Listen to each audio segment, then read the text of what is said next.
The front door opened maybe 6 inches. My mom's face appeared in the gap. Not surprised, not apologetic, just blank in that particular way she gets when she's already decided something and doesn't want to discuss it. "You should have called ahead," she said. I had called ahead 3 times that week. She'd confirmed all 3 times. My daughter was standing beside me on the porch, holding the tin of shortbread we'd driven 2 hours to bring. She was 7. She was wearing the red velvet dress my grandmother had mailed her specifically for tonight.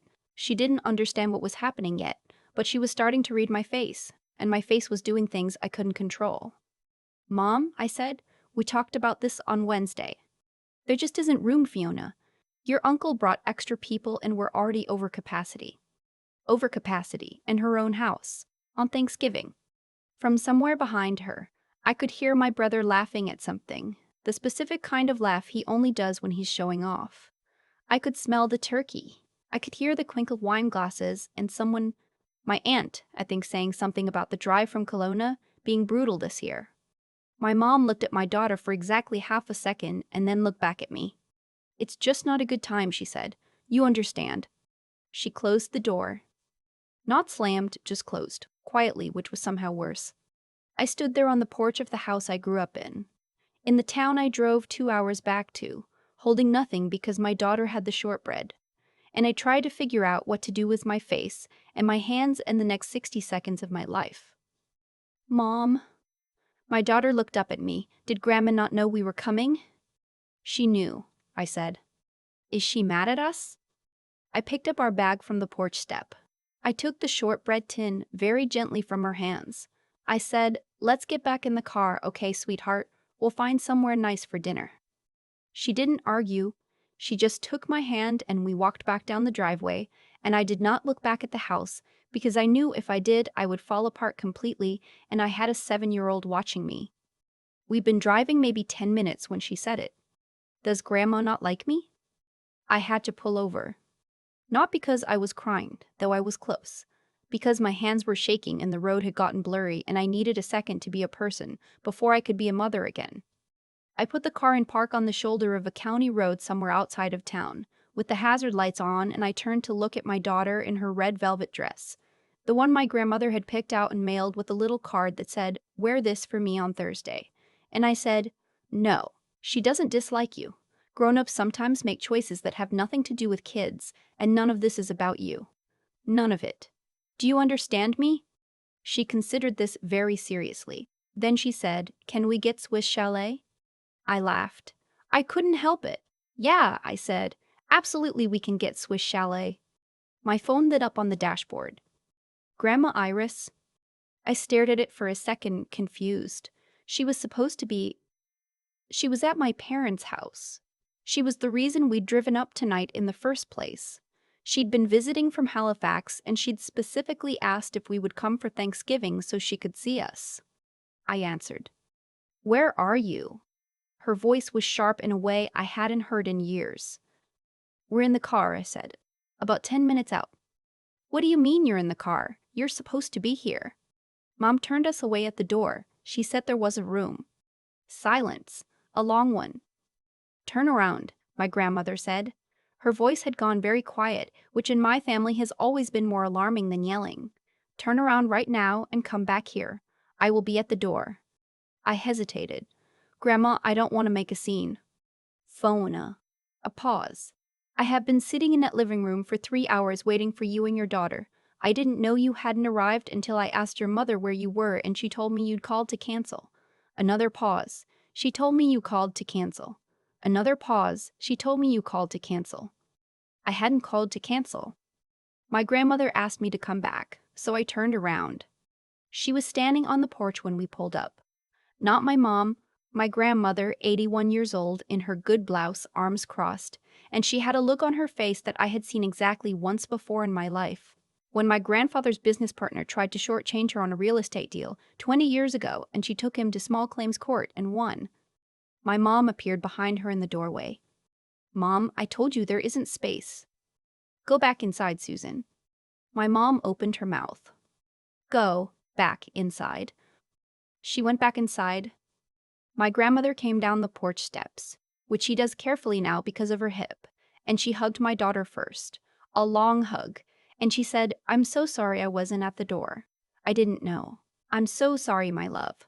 Then she hugged me, and she held on for a moment, and she said quietly, "Just for me, I need you to trust me for the next little while. Can you do that?" "Yes," I said. We went inside. I want to be clear about the room we walked into. My parents have a big house. My dad did well in commercial real estate before he retired, and the house reflects that. Open concept main floor, a long dining table that seats 16, a great room with cathedral ceilings. There were maybe 12 people there. There was absolutely room. There had always been room. My mom was standing near the kitchen island, and when I came in, she looked at me the way she used to look at me when I was a teenager and doing something embarrassing, a kind of pained disappointment, like my existence was an inconvenience she'd graciously agreed to manage. My brother was on the couch with his wife. He's 2 years older than me and has lived within 10 minutes of my parents his entire adult life and has never once paid market rent because my parents bought him a condo in 2018 and charged him something like $600 a month for it. He looked up when I came in, registered my presence with mild surprise, and went back to his conversation. I found a spot near the window. My daughter went immediately to the living room where my cousin's kids were playing a board game and inserted herself without any of the adult awkwardness the rest of us were managing because she is 7 and 7-year-olds are better at this than we are. My grandmother disappeared into the back hallway. My mom came and stood near me. She didn't apologize. She said, "I hope you understand I was just managing the logistics." "There are 12 people here," I said, "in a house with a dining table that seats 16. There were noise levels to consider. Your daughter can be. She's 7. My mom pivoted.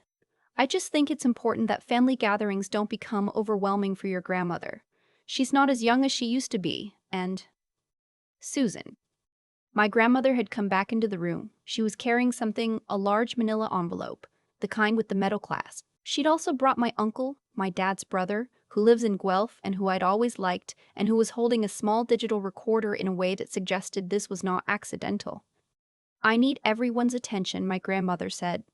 The room got quiet. My grandmother has the kind of presence that makes rooms get quiet. She's always had it. When I was small, I used to think it was magic. "I've been aware for some time," she said, "that certain things in this family have not been handled fairly. I've watched and I'd chosen not to say anything because I believed in giving people the benefit of the doubt. I don't believe that anymore." My mom made a sound. My grandmother held up one hand. "I've been told that Fiona called to cancel her visit tonight." "Fiona did not call to cancel. I've confirmed that." A pause. "I've also been told, over the past several years, quite a few things about Fiona's choices and behavior that I'm now understanding were either exaggerated or fabricated entirely. Her supposed disinterest in family events, her supposed attitude, the reasons she and her husband weren't invited to your father's retirement party, Susan, the reasons she was left off the group chat, these were not her choices." I felt something happen in my chest. A kind of pressure releasing that I hadn't known was there. "I want to be clear that I'm not doing this for drama," my grandmother continued.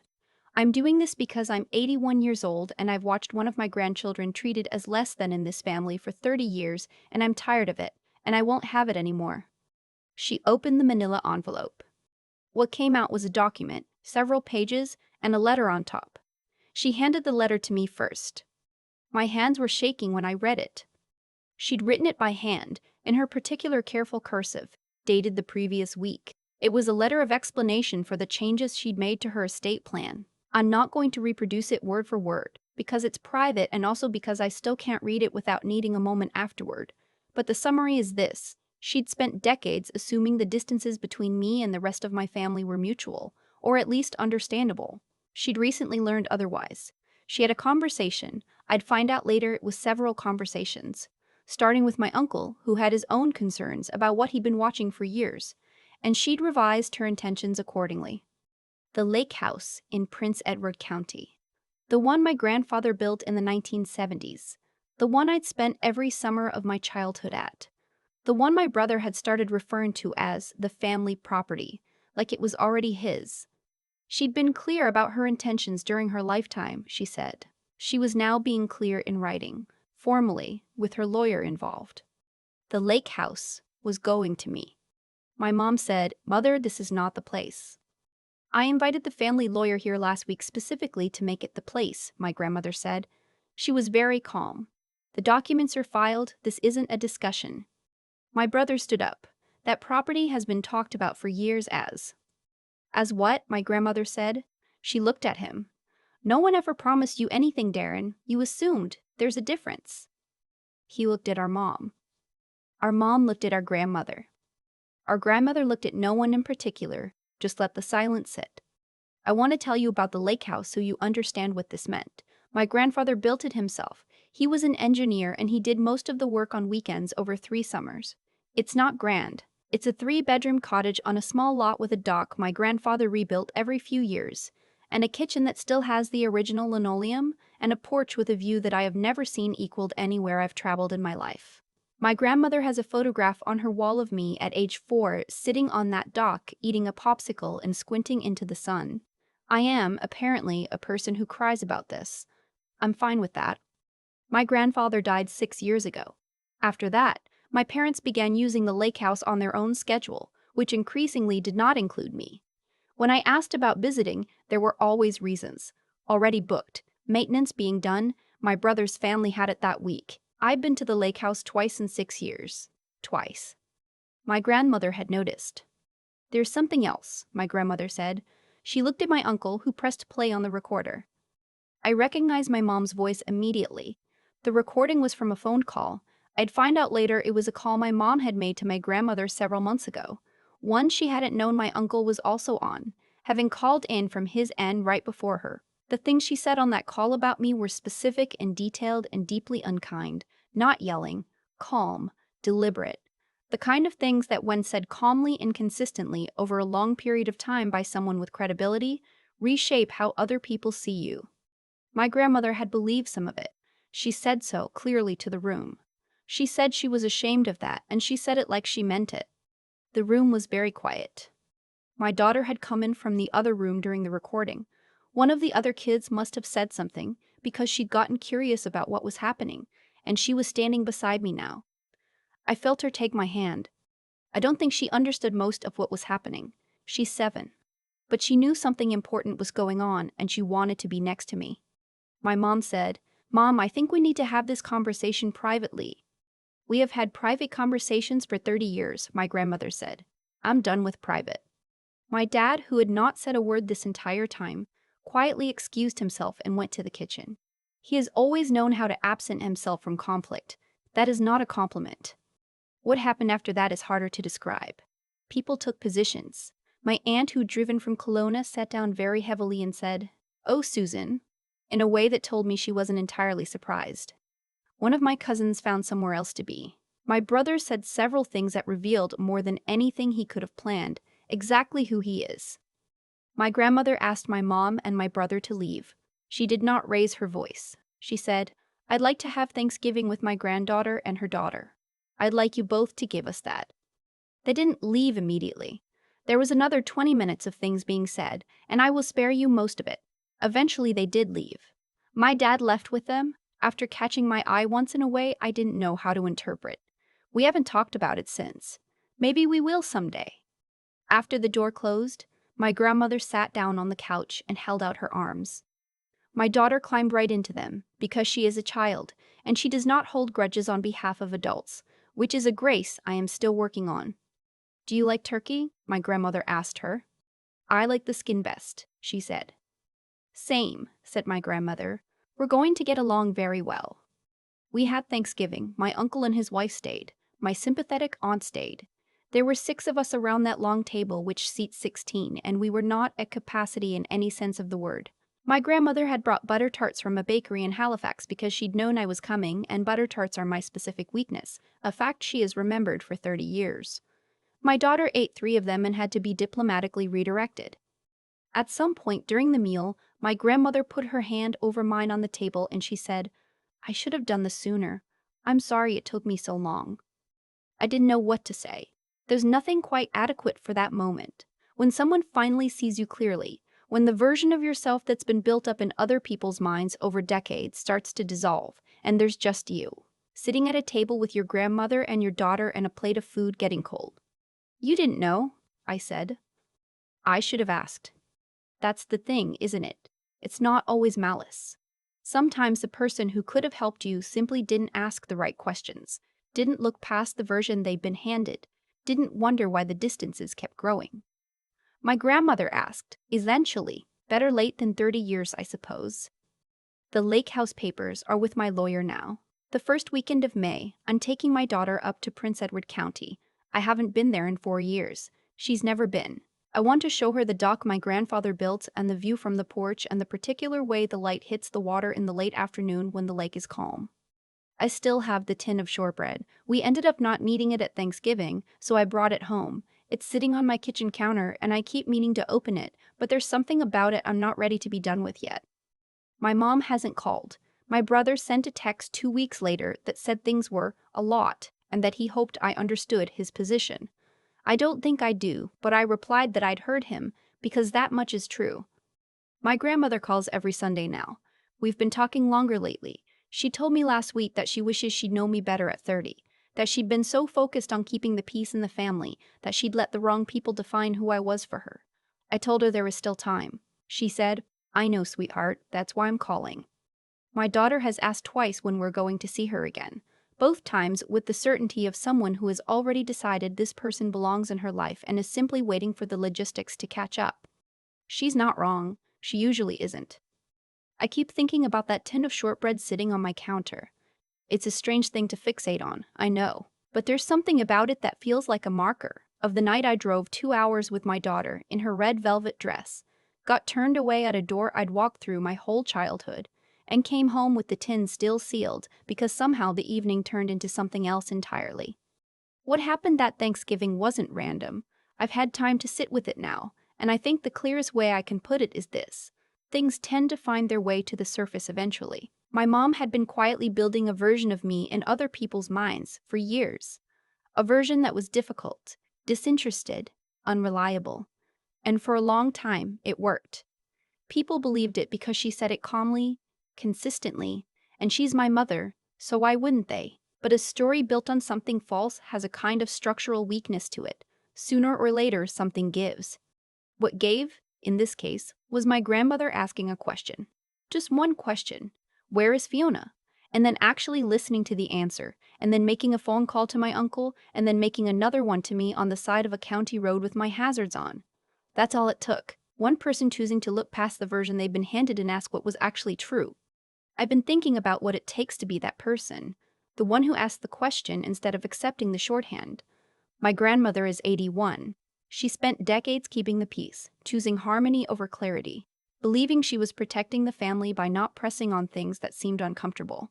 And she'll tell you herself that it cost her. It cost her a relationship with her granddaughter, that she's now trying to rebuild one Sunday phone call at a time. The clarity she showed that Thanksgiving night, the willingness to look at evidence, to say I was wrong about what I was told, to act on it even when it was uncomfortable. That's not something that came easy, it was a choice. And it came from somewhere honest in her. My daughter asked me, on the drive home that night, whether Grandma Iris was going to be okay. She'd watched an 81-year-old woman come down porch steps carefully, hold her ground in a room full of people who were unhappy with her, and then sit down to eat butter tarts, like it was the most natural thing in the world. And I told her yes, Grandma Iris was going to be just fine. What I didn't say, 'cause she's 7 and some things keep, is that watching my grandmother that night reminded me of something I want to carry forward. That doing the right thing is rarely the comfortable thing. That understanding what's actually happening around you, really understanding it, not just accepting the easiest version, takes effort and honesty and a willingness to be wrong about what you thought you knew. And that once you see something clearly, there's a kind of quiet strength required to act on it anyway. Even when the room goes silent and people are unhappy, and it would be so much easier to let it go. I've spent a lot of years letting things go. I'm trying to be more like my grandmother now, slower to accept the version I'm handed, quicker to ask the question, and willing, when it matters, to come down the steps and stand on the porch and say, this is what's actually true, and I'm not going to pretend otherwise. The lake house keys are in my kitchen drawer. May isn't far.